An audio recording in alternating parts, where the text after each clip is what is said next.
이 땅에 있는 많은 그리스도인들은요, 같은 신앙 고백을 하잖아요.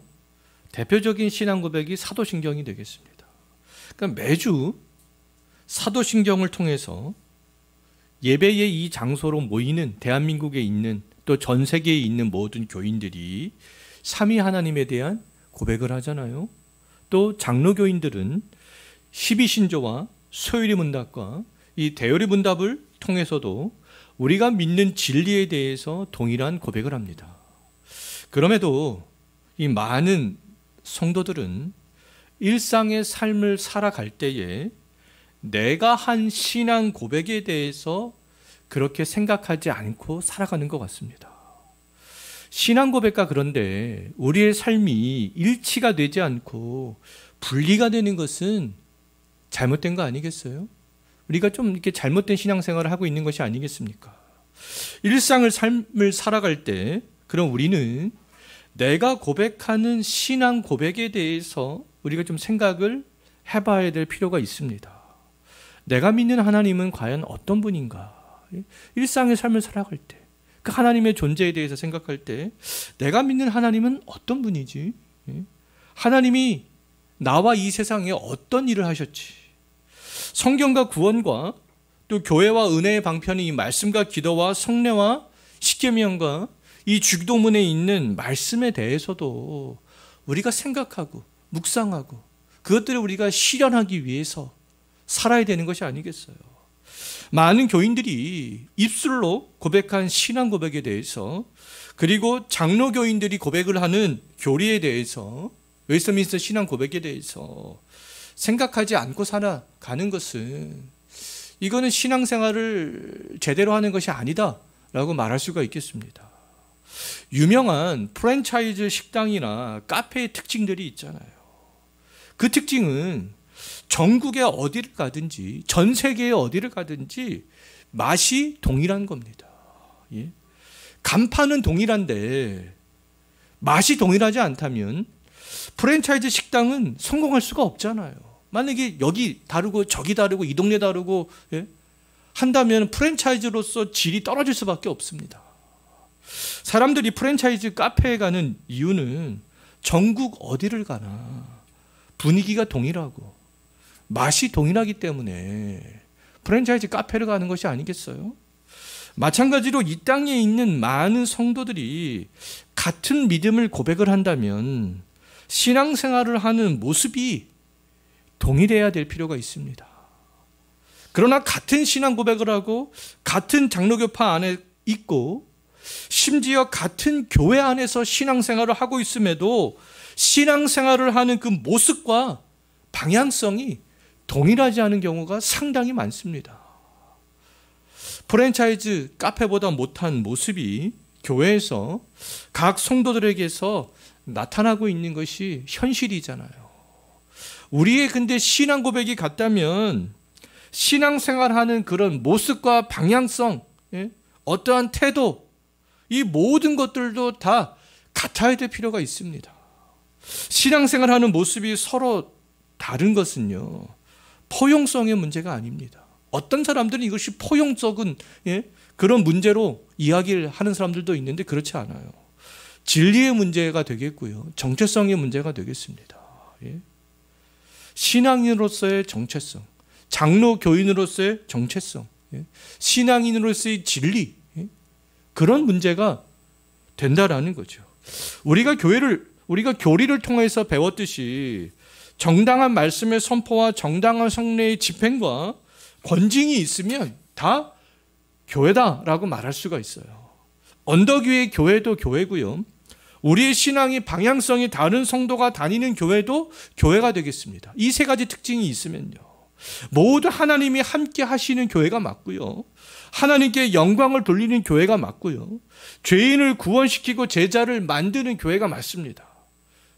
그럼에도 성도들 간에 대화가 잘 안 된다면, 같은 장로교 교파임에도 불구하고 교회가 나아가는 그런 방향성이 다르다면 그것은 신앙 고백 때문에 그렇습니다. 서로가 신앙 고백을 생각하지 않거나, 아니면 한쪽만 신앙 고백을 생각하기 때문에 그렇습니다. 다른 한쪽은 신앙 고백이 근거해서 신앙생활을 하지 않고 세상에서 보여지는 대로, 들리는 대로, 자기 방식대로 그렇게 신앙생활을 하기 때문에 그런 것이 아니겠어요.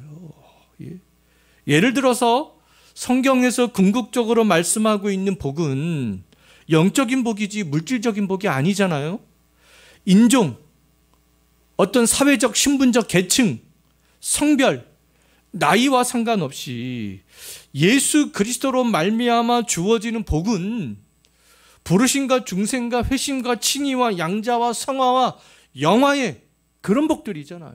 그런 것들을 경험하게 되는 거잖아요. 누리게 되는 거잖아요.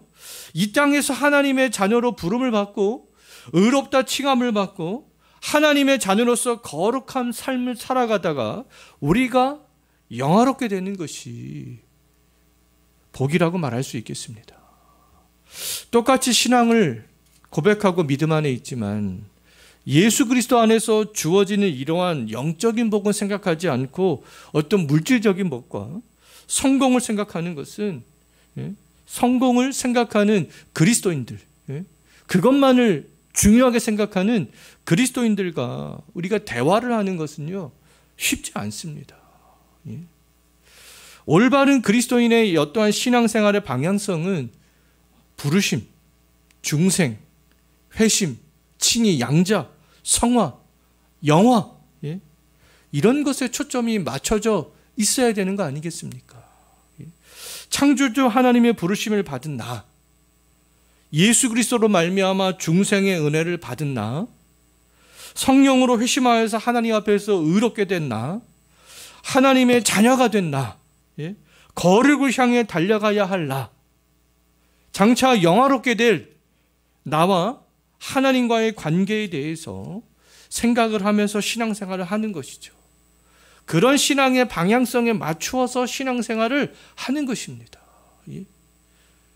같은 신앙 고백을 했다면, 같은 장로교 교파 안에 있다면 우리의 신앙의 방향성이 그러한 신앙의 방향성으로 나아가야 되는 것이 아니겠어요?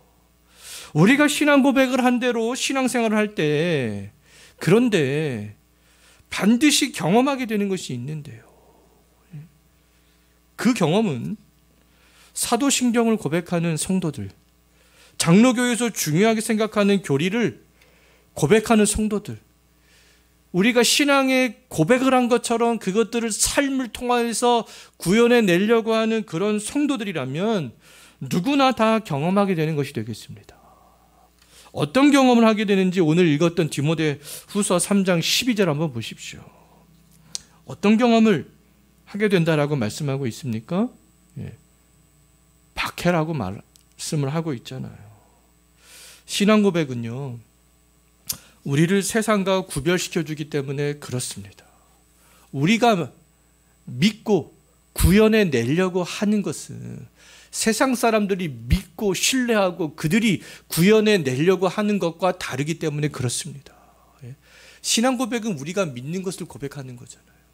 그 고백대로 삶에서 구현해 내려고 하는 것이 아니겠어요? 자, 사람들은 그리스도인이 되면 고난도 없고 박해도 없을 것이라고 오해를 하는 경우들이 있는데요. 그렇지 않습니다. 그리스도인이 되면 만사형통하고 모든 고난과 문제가 세상의 방식으로 다 해결될 것처럼 생각하는 것은 잘못된 것이 아니겠어요?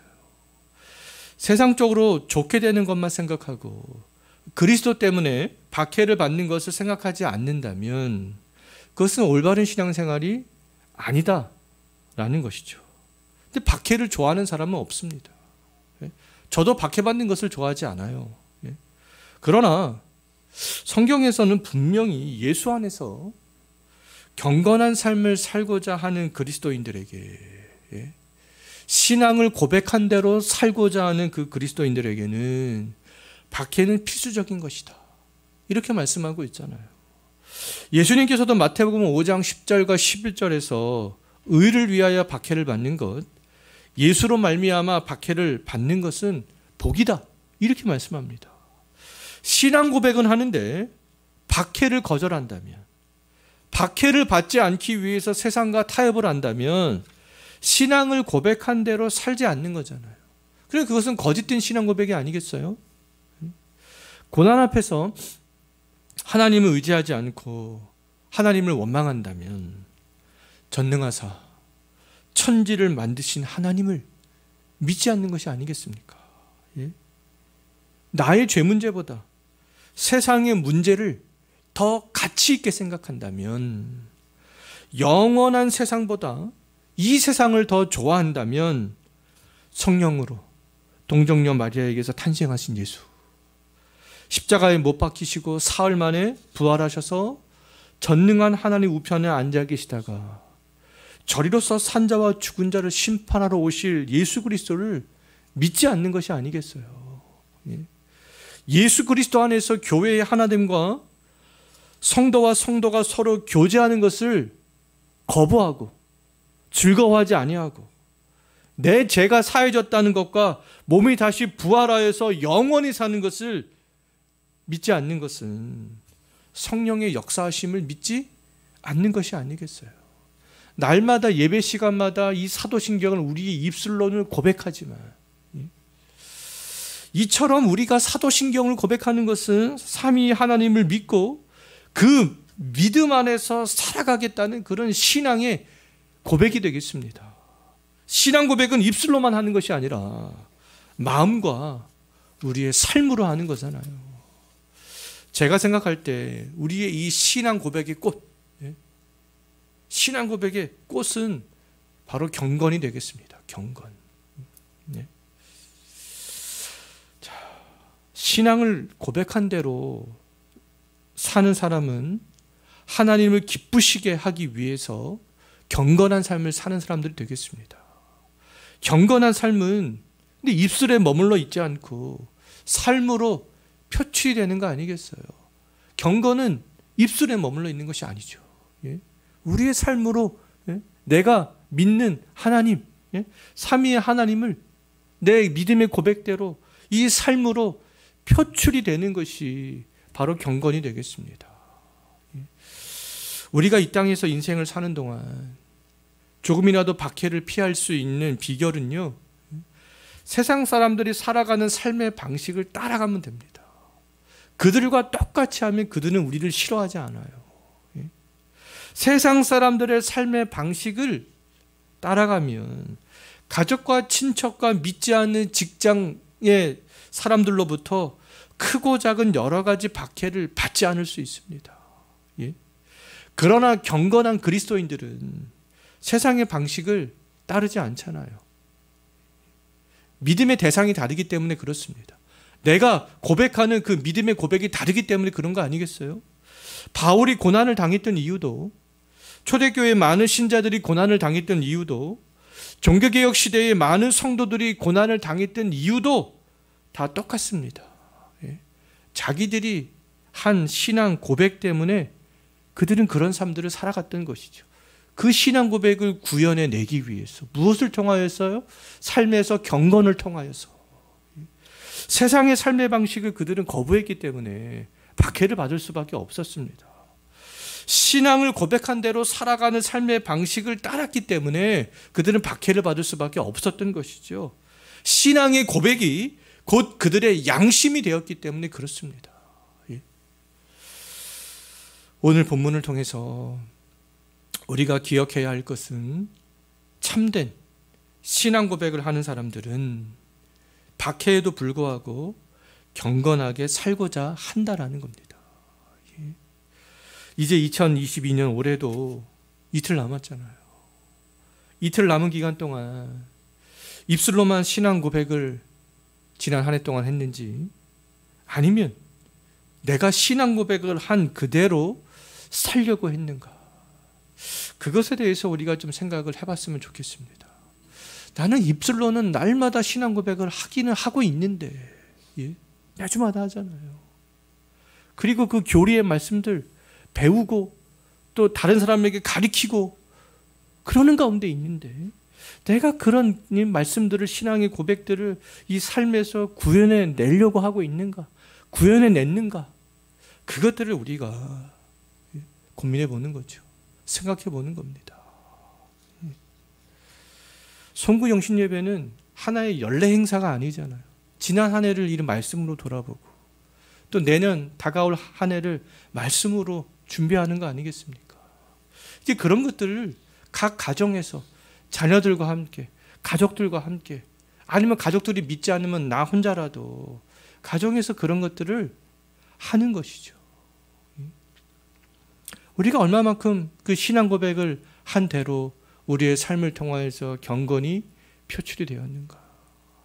서로 간에 함께 그것들을 돌아봤으면 좋겠어요. 그리고 내년에는 더욱더 올해보다 우리가 입술로 고백하는 어떠한 이 사도신경과 웨스터민스터 신앙 이 교리를 우리가 고백한 것들을 정말 경건한 삶으로 좀 더 잘 표출할 수 있는 그런 한 해가 되었으면 좋겠습니다. 우리 이 시간에 잠깐 우리 기도하는 시간을 갖도록 하겠습니다. 오늘 말씀을 생각하면서 기도하겠는데요. 정말 세상이 주는 유익보다 삼위 하나님이 주는 유익을 더 가치 있게 생각할 수 있었으면 좋겠습니다. 내가 정말 신앙 고백을 했다면 그 신앙 고백을 한 그대로 정말 부합하는 삶, 정말 무엇이 더욱더 가치가 있는 것인가.